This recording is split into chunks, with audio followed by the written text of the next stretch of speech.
Les statistiques des 20 dernières années démontrent que les actions des terroristes, si elles sont les plus redoutables, ne représentent en fait que 5% environ des interventions illicites contre l'aviation civile. La réalité de la menace ne provient pas seulement de l'arsenal guerrier traditionnel. D'autres armes, d'autres objets ou substances peuvent être utilisés par des déséquilibrés ou des criminels. Il s'agit d'empêcher l'introduction de tout cela à bord d'un avion de transport. Si les agents font preuve d'une extrême vigilance, il est difficile pour un passager de réussir à passer une arme à travers le portique, les détecteurs manuels de métal et la visite de sûreté manuelle. Mais les bagages à main transportés en cabine peuvent dissimuler pas mal de choses. Et c'est à ce niveau qu'intervient la pièce maîtresse du poste d'inspection filtrage, c'est-à-dire l'appareil de contrôle radioscopique des bagages à main.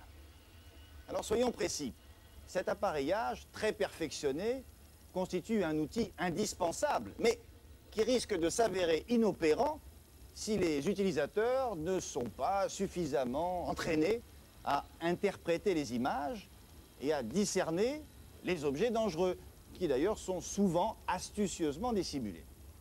L'appareil en question, eh bien regardez, le voici.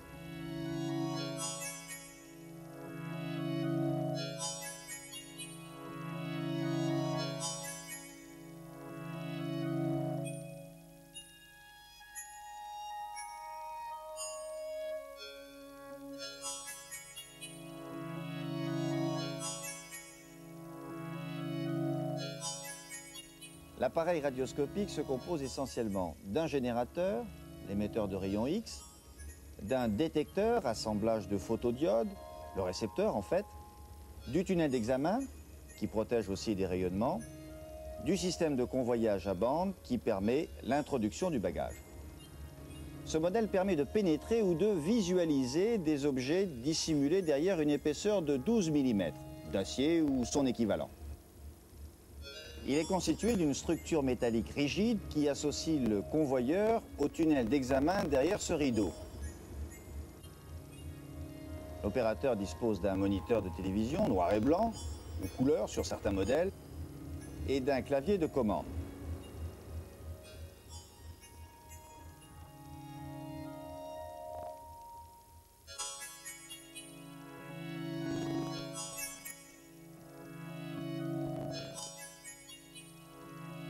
Après avoir tourné la clé de contact du pupitre, une checklist d'autodiagnostic apparaît sur le moniteur.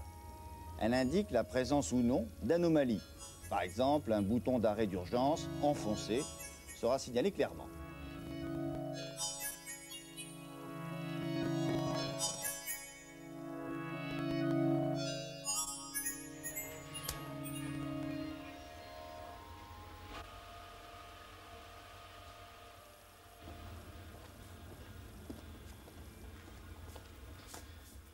Je pose cette sacoche sur le convoyeur.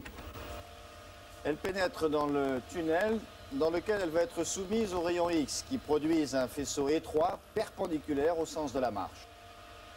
En regard de ce faisceau, le détecteur en forme de L reçoit le rayonnement plus ou moins absorbé par le contenu du bagage et les convertit en signaux électriques.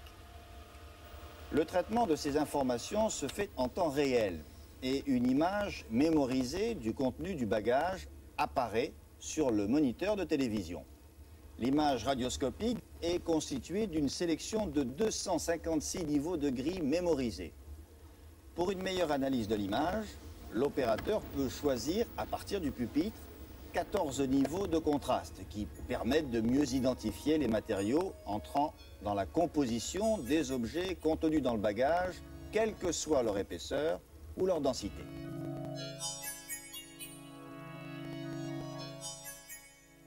Lors de l'examen de l'image, l'opérateur a la possibilité, s'il le juge nécessaire, d'arrêter le convoyeur et donc l'image afin de procéder à une investigation complémentaire. D'agrandir cette image à l'aide du zoom 2 ou 4 fois. La zone est d'abord sélectionnée dans un cadre et ensuite agrandie pour permettre une meilleure visualisation des détails.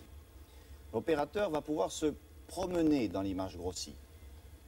il a encore la possibilité de faire varier la pénétration grâce aux 14 niveaux de contraste, en fonction de la densité ou de l'épaisseur de la zone observée, et de faire clignoter la présence de matériaux de forte densité ou de forte épaisseur, comme par exemple une masse métallique. Lorsque la sélection du niveau de contraste la plus élevée ne permet pas d'éclaircir une zone sombre, l'opérateur recycle le bagage, c'est-à-dire qu'il le replace à l'entrée du tunnel en sélectionnant la position forte pénétration. Ces différentes fonctions de zoom et de variation de pénétration seront utilisées systématiquement si le contenu du bagage paraît complexe ou si une zone suspecte nécessite d'identifier. La vision globale du bagage est en général insuffisante. Toute anomalie dans une image radioscopique doit susciter un certain nombre de réflexes.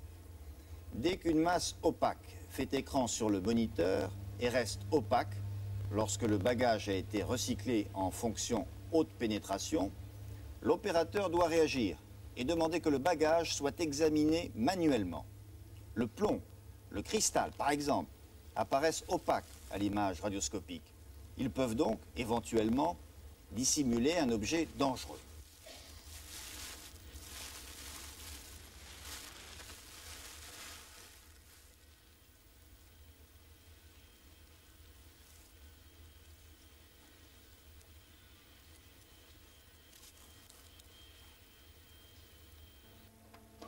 La radioscopie est également de vérifier si le bagage n'a pas de double fond, en donnant une image en perspective de ses contours.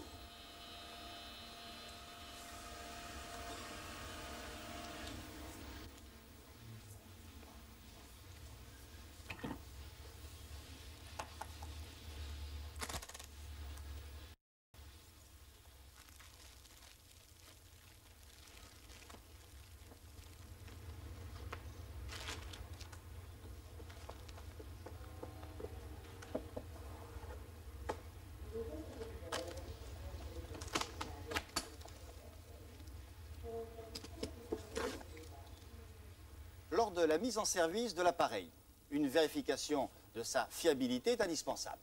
Elle s'exerce sur la qualité de l'image du moniteur, à savoir la définition et le contraste. De même que pour le portique, détecteur de métal, cette vérification s'opère à l'aide des jauges appelées indicateurs de qualité d'image. Ces jauges sont disposées l'une après l'autre à l'intérieur d'une valise d'évaluation sur le tapis bagage.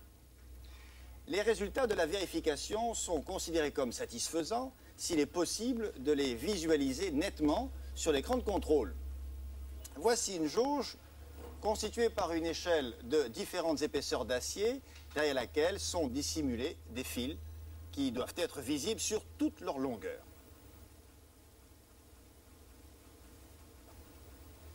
Le test de fiabilité comprend aussi un pistolet noyé dans un bloc de résine et enfin une jauge constituée d'un dispositif pyrotechnique.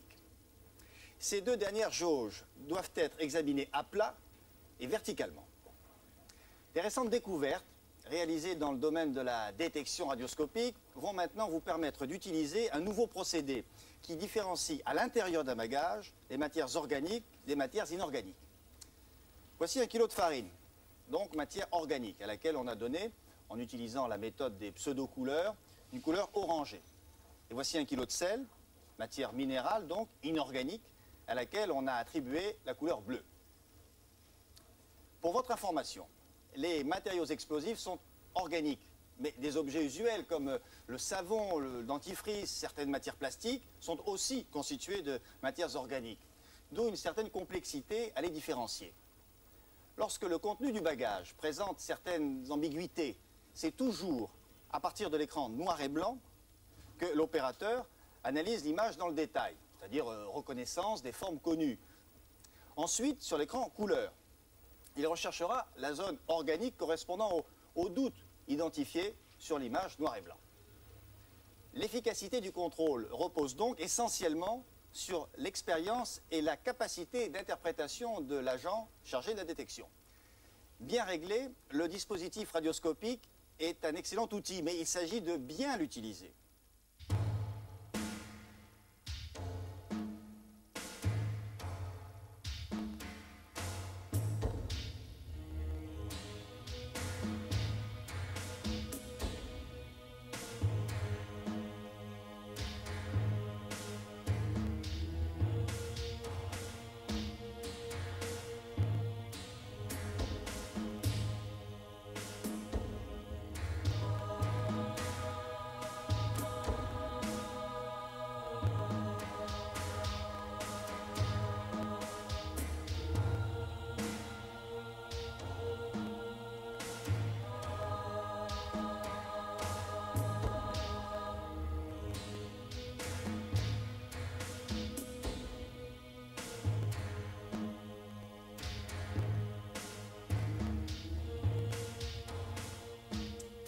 voyez ici toute une panoplie d'armements militaires qui, de guerre en guerre, a considérablement évolué, devenant de plus en plus sophistiqués.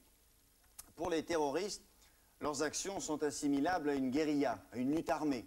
Alors sans aller jusqu'aux missiles, vous verrez qu'ils peuvent se procurer toutes sortes d'armements et bénéficier des toutes dernières découvertes réalisées dans ces domaines.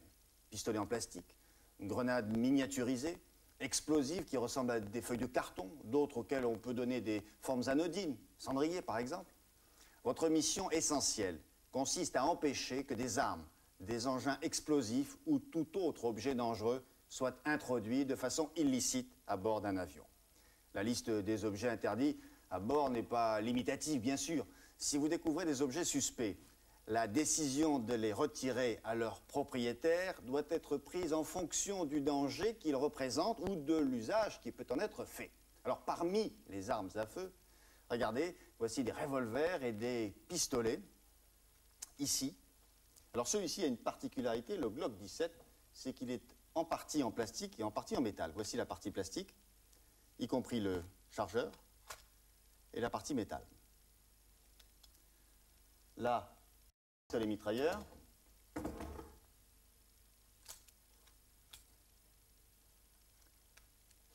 Un bazooka.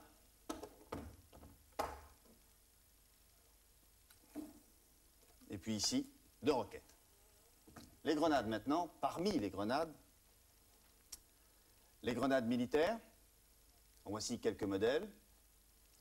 Grenades de fabrication artisanale. Quand je vous parle également de grenades miniaturisées, regardez celle-ci, toute petite.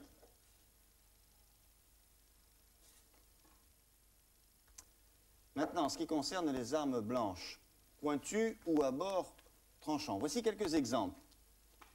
Une hachette, une machette, un coupe-coupe, un couteau typique à acheter très loin. Voici encore un exemple de baïonnette. Et puis toutes sortes de couteaux.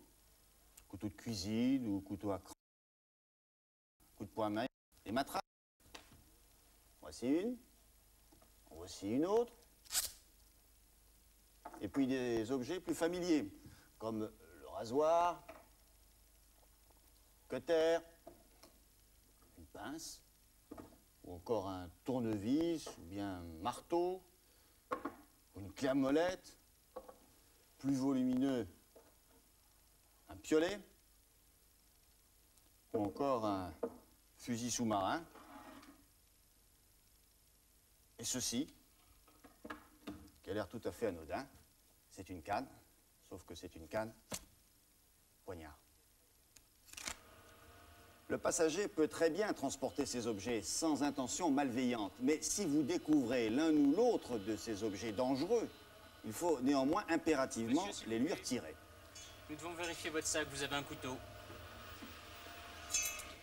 Vous ouvrez votre sac, s'il vous plaît.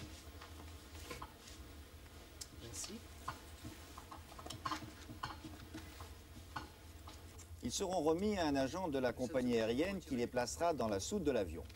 On les glisse dans une enveloppe spéciale et un récépissé sera remis au passager pour qu'il puisse le récupérer à son arrivée. Monsieur passera.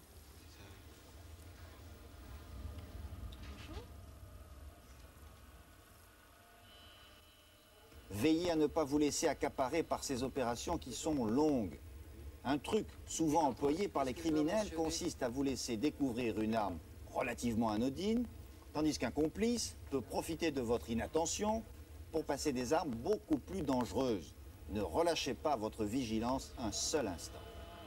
Ça, c'est bon. Ouais. Non, c'est bon. Côte d'Ivoire, ça passe. Bulgarien. Côte d'Ivoire encore. Non, il n'y a pas de problème. Comme vous ne verrez ces objets dans un premier temps qu'à travers l'écran de votre moniteur, essayons de comparer ces différents objets dangereux avec leurs images radioscopiques équivalentes.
Voyons maintenant les produits qui entrent dans la catégorie des matières ou substances dangereuses susceptibles de déclencher une explosion ou un incendie à bord d'un avion et donc formellement interdits.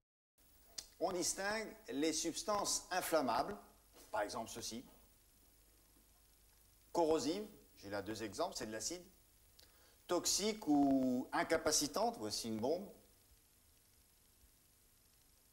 cette petite bombe, y compris les gaz sous pression, comme ceci. Là, vous avez un gel pour les cheveux, ici vous avez un détachant.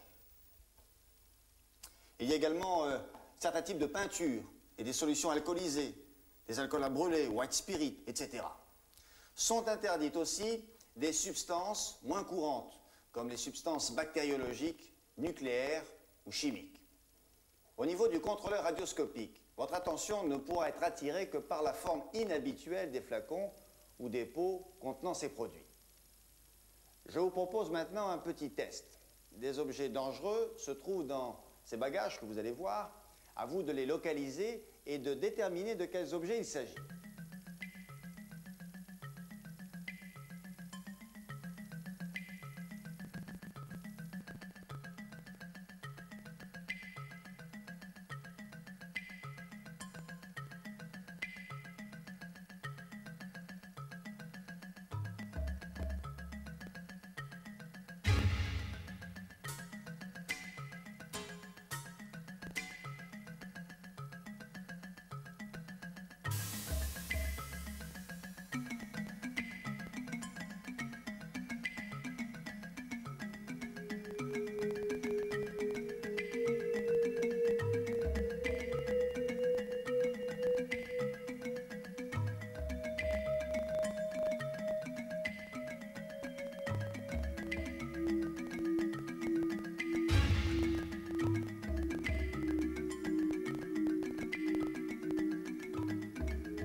Vous voyez là des photos d'avions qui ont été détruits à la suite d'attentats terroristes. Ici, un DC-8 à N'Djamena, là, un Boeing 747 à Karachi. À chaque fois, des engins explosifs ont pu être introduits à bord, provoquant d'importants dégâts matériels, mais surtout de très nombreuses victimes. Lors de 2 autres attentats récents, il n'y a pas eu de survivants. C'est avant tout contre cela que vous devez vous efforcer de lutter. Les avions volent à des altitudes très élevées. La pression atmosphérique décroît en fonction de l'altitude. Il faut donc maintenir artificiellement, à l'intérieur de la cabine, du cockpit et des soutes de l'appareil, une pression équivalente à celle que nous avons au sol. Un engin explosif, même le de faible puissance, peut provoquer des dégâts considérables, allant jusqu'à l'explosion de l'appareil, puisque la moindre ouverture faite dans le fuselage d'un appareil volant à haute altitude entraîne la dépressurisation de l'avion et généralement sa destruction. Les explosifs qu'utilisent les terroristes proviennent généralement de stocks militaires ou tout simplement de l'industrie civile. Certains sont fabriqués de manière artisanale. Alors voici. Voici quelques exemples. Un pétard de TNT. Des bâtons de dynamite. Voici maintenant une feuille de Formex. Ça se présente comme ça. On peut facilement la dissimuler et en plus ça se découpe. En voici une partie qui en plus est adhésive. Des explosifs à consistance plastique, comme le plastrite français à base de peintrite. Ça se présente comme ça, la couleur peut varier, mais la consistance non. C'est toujours un peu mou et par conséquent facilement, vous le voyez, modelable.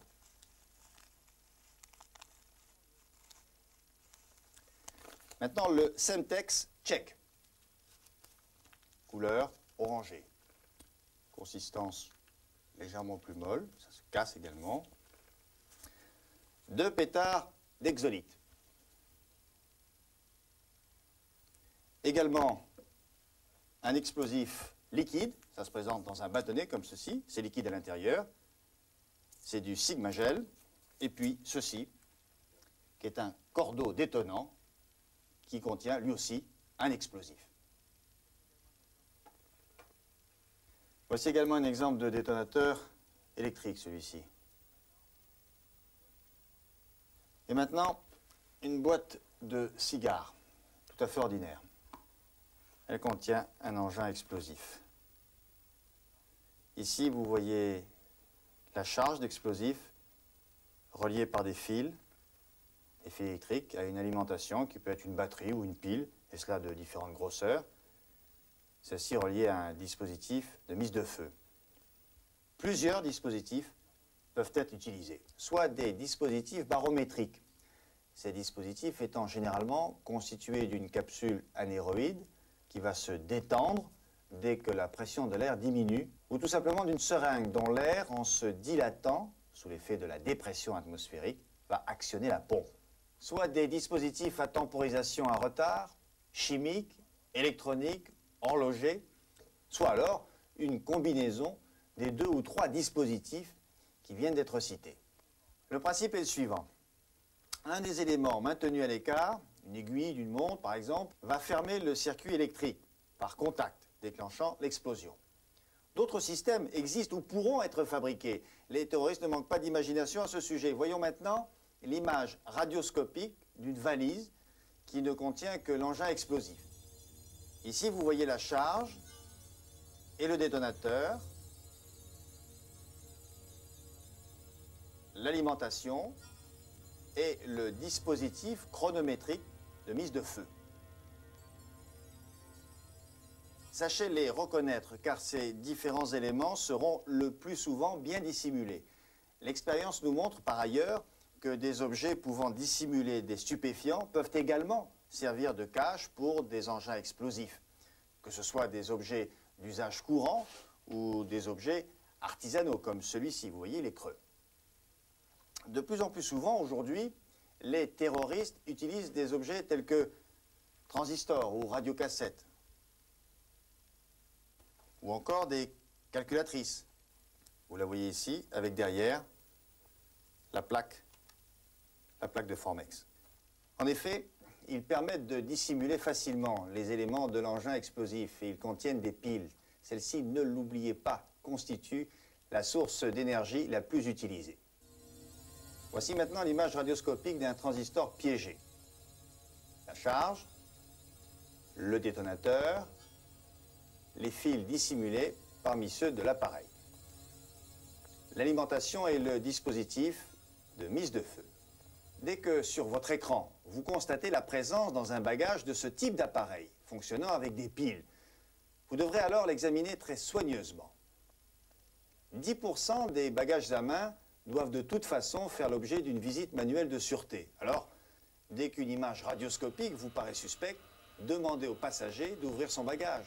La visite manuelle de sûreté doit toujours être effectuée en présence constante de son propriétaire.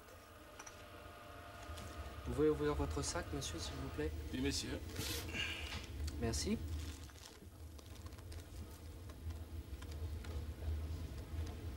Elle fonctionne?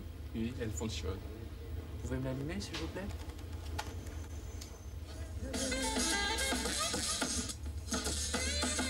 Merci beaucoup.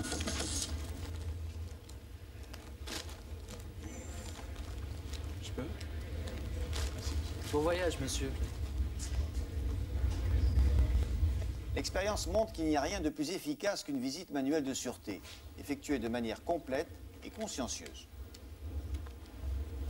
Tout objet donnant l'apparence de légèreté et qui se révèle anormalement lourd ou l'inverse doit attirer votre attention et être examiné avec plus de minutie. Pensez aussi à l'épaisseur des parois d'un bagage.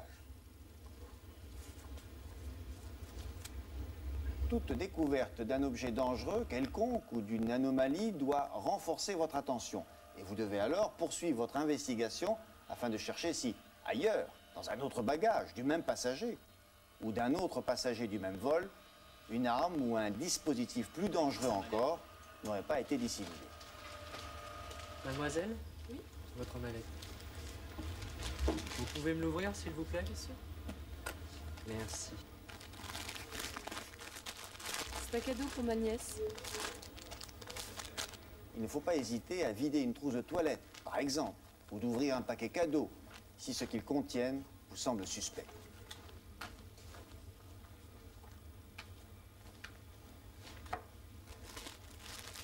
Il convient de s'attarder sur le fond du bagage, ses parois et ses poches. Un explosif peut être collé sous forme d'une mince feuille sur les parois du bagage.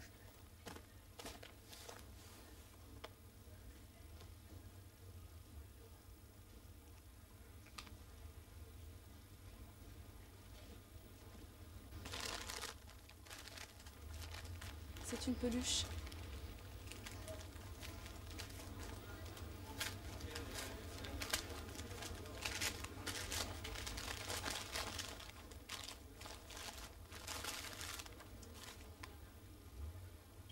En cas d'incertitude, vous pouvez faire appel aux services spécialisés. Par ailleurs, des chiens sont tenus à votre disposition. Ils sont spécialement entraînés à flairer la plupart des explosifs et, d'une façon générale, les armes à feu dont ils reconnaissent les graisses lubrifiantes.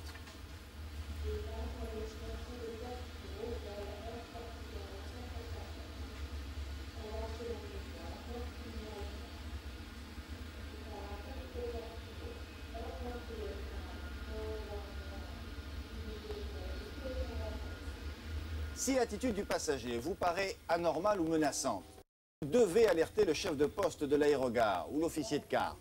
Ne vous laissez jamais dépasser par les événements. Si vous estimez qu'une visite manuelle du bagage plus détaillée s'impose, demandez à votre collègue chargé du contrôle radioscopique de faire attendre les autres passagers. Une fois encore, soyez vigilants, rigoureux et précis.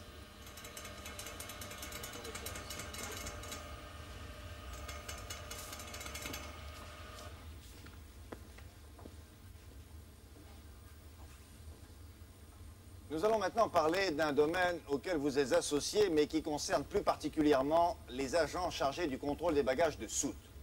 Ces bagages vont suivre un circuit indépendant du poste d'inspection filtrage. Ils peuvent également contenir des armes, mais surtout des engins explosifs. D'une façon générale, les terroristes n'ont aucune intention de se faire sauter avec l'avion.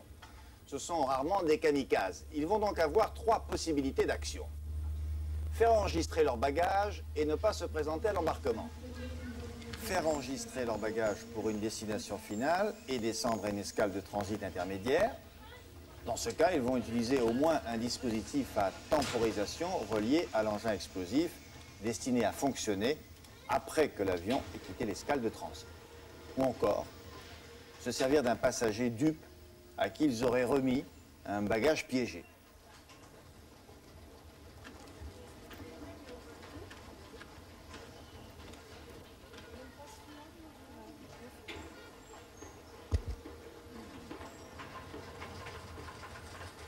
On distingue trois types de bagages de soute. Les bagages au départ, qui sont enregistrés par un passager prenant l'avion à Roissy-Charles de Gaulle, à destination de Montréal, par exemple. Les bagages en transit, enregistrés à Rome, par exemple par un passager prenant un vol pour Montréal, avec une escale à Paris. Les bagages en correspondance, enregistrés toujours à Rome pour Toronto, par un passager s'arrêtant à Paris et repartant à Toronto par un autre vol. Dans ce cas, il peut s'agir d'une correspondance intercompagnie, lorsque le passager à Paris va changer d'avion et de compagnie aérienne, ou intra-compagnie, lorsqu'il va prendre un autre avion, mais de la même compagnie.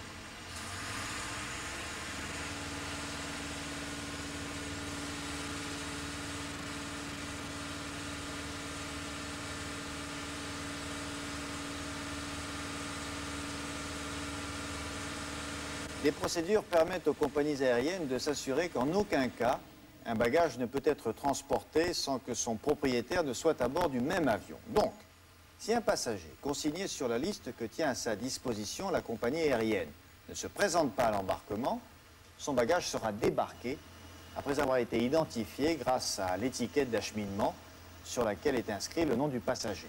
Le bagage est alors soumis à des contrôles physiques de sûreté.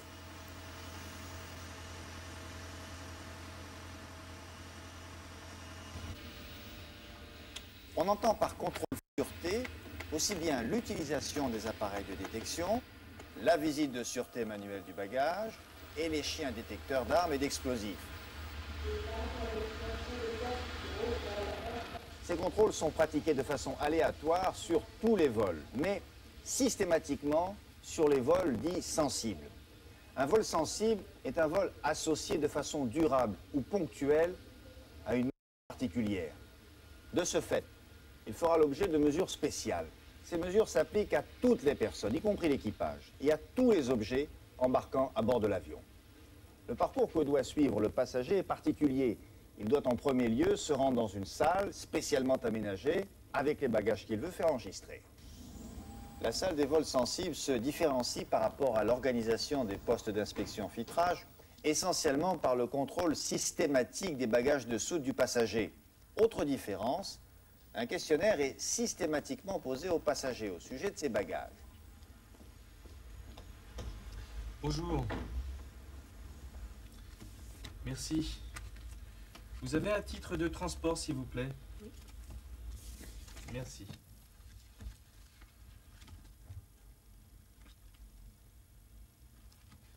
Est-ce que ces bagages vous appartiennent? Est-ce qu'ils sont à vous? Les avez-vous empruntés?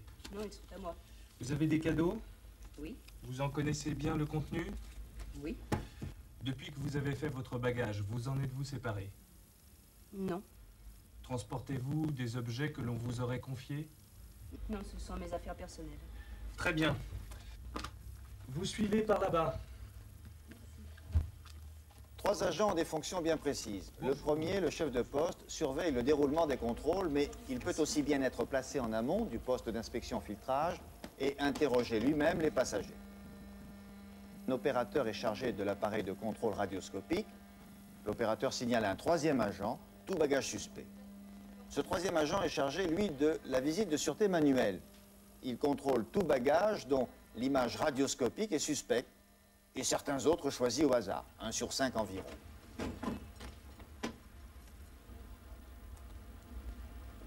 Oui, là au point.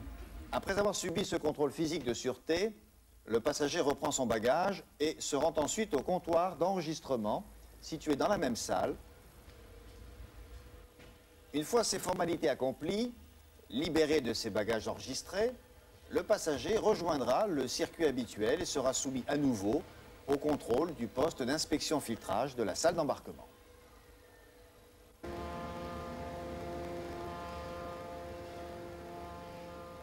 Nous nous sommes attardés jusqu'ici sur les bagages emportés par les passagers, placés dans l'avion, en soute ou en cabine. Mais il faut savoir que les avions transportant des passagers peuvent également transporter des marchandises. Ce fret aérien se présente souvent sous un aspect volumineux. Les appareils radioscopiques utilisés jusqu'à présent ne permettaient pas de contrôler de telles masses. Mais aujourd'hui, le Psychoscan pallie cette carence. Et vous allez voir que l'ensemble du système Psychoscan, qui fait appel à une technologie très sophistiquée, est particulièrement performant.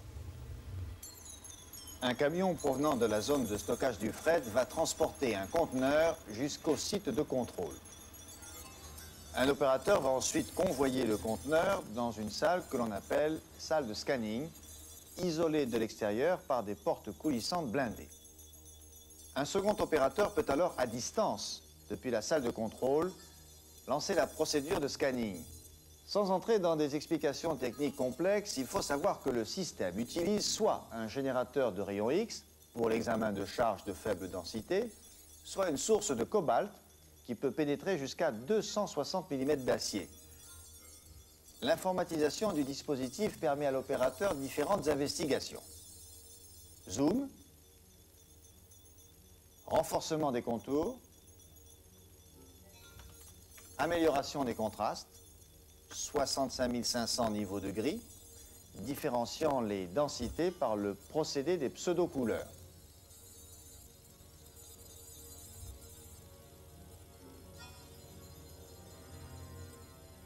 Le conteneur est alors évacué, remplacé par un autre et placé en zone d'attente s'il doit être fouillé manuellement ou renvoyé sur l'aire de chargement avion s'il n'est pas suspect.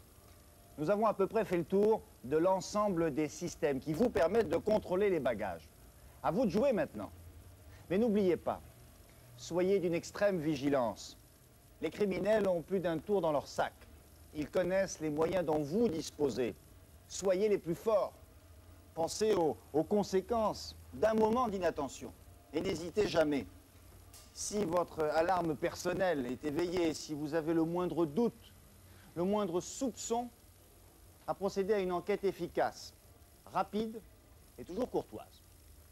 Pour que l'ensemble des mesures prises pour préserver la sûreté s'avère efficace, il faut qu'à chaque point d'embarquement, de transit ou de correspondance du réseau de transport aérien international, les mêmes procédures soient appliquées avec la même rigueur. Ne soyez pas le maillon faible de la chaîne. Au revoir.